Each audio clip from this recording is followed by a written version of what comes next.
Okay, so this video I want to touch on a couple things. One would be how we waterproof our soap niches when we're doing a mud float.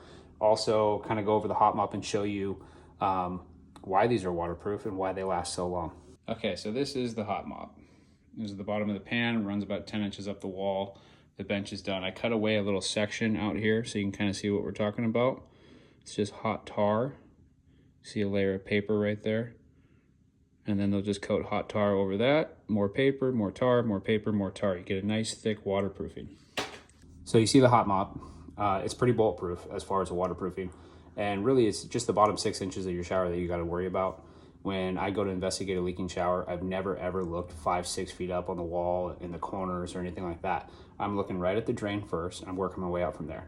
It's going to be an issue with the drain, the curb, or one of the corners, but it's always in the bottom 6 inches. Now I want to kind of go over what we do with the paper and what we do with the soap niche here. Basically the paper, what I'm going to show you, we go overlap the hot mop a little bit and we're going to layer that. So any kind of water that does get behind the tile, really it's just the bottom 12-18 inches or so, but any water or moisture that does get behind that tile, it's going to shed down that paper, and since it's overlapped, it's never going to get behind it into your studs or anything like that. So I want to go over that, what we're using, and kind of how that all goes together. So what we have is the Aqua Bar. Like I said, the paper is just going to come right down to about here. We're going to leave all this open, all the hot mop. Then in the niche, we are going to use Forta flashing, and this is just basically like a tar as well. Anybody that's done any kind of flashing around doors, windows, and stuff would know what this is. Like Jiffy Seal, it's a little thicker, but we like this. It kind of stretches and flexes a little bit. But so we'll put the paper in.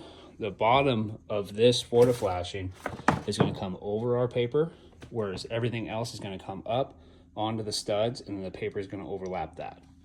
So now I'm going to put all that paper in, staple that off to our studs, get our Forta flashing Jiffy Seal in, and then it's ready for lath. And then once I put the lath on there, we're going to have to call in for an inspection on that as well. So these aren't just thrown together, going to leak, anything like that. They do get inspected. Somebody has to come out, make sure that we don't have too much flex in our lath, that's nailed off according, to code. And then obviously the pan's already been inspected, passed flood test. They watch the water drain and everything. You can't have bird baths. Like, it's pretty strict out in California when you're pulling permits and everything that we're doing out here as far as code and making sure that these showers are built to last. Okay, a couple things real quick. The Forta flash around the valve and the pipe. Basically, you see the paper line. I have to cut that paper around the mixing valve. So keep those corners from tearing away and all that. Just put that Forta flash around there, seal it up nice.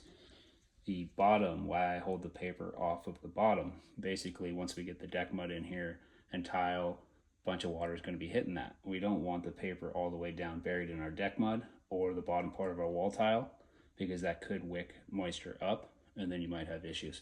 So definitely hold that paper up off of, like I said, that 6 inches. That's really what we're concerned with. So if we hold that paper up, we're good to go. Okay, so the niche is waterproof. As you can see, I was talking about tucking that. So it runs up, paper comes over that, just keeps the water shed rolling right down, comes over. We're over the paper here, the paper's over the hot mop. So we want to keep that water going down to the pan and to the drain.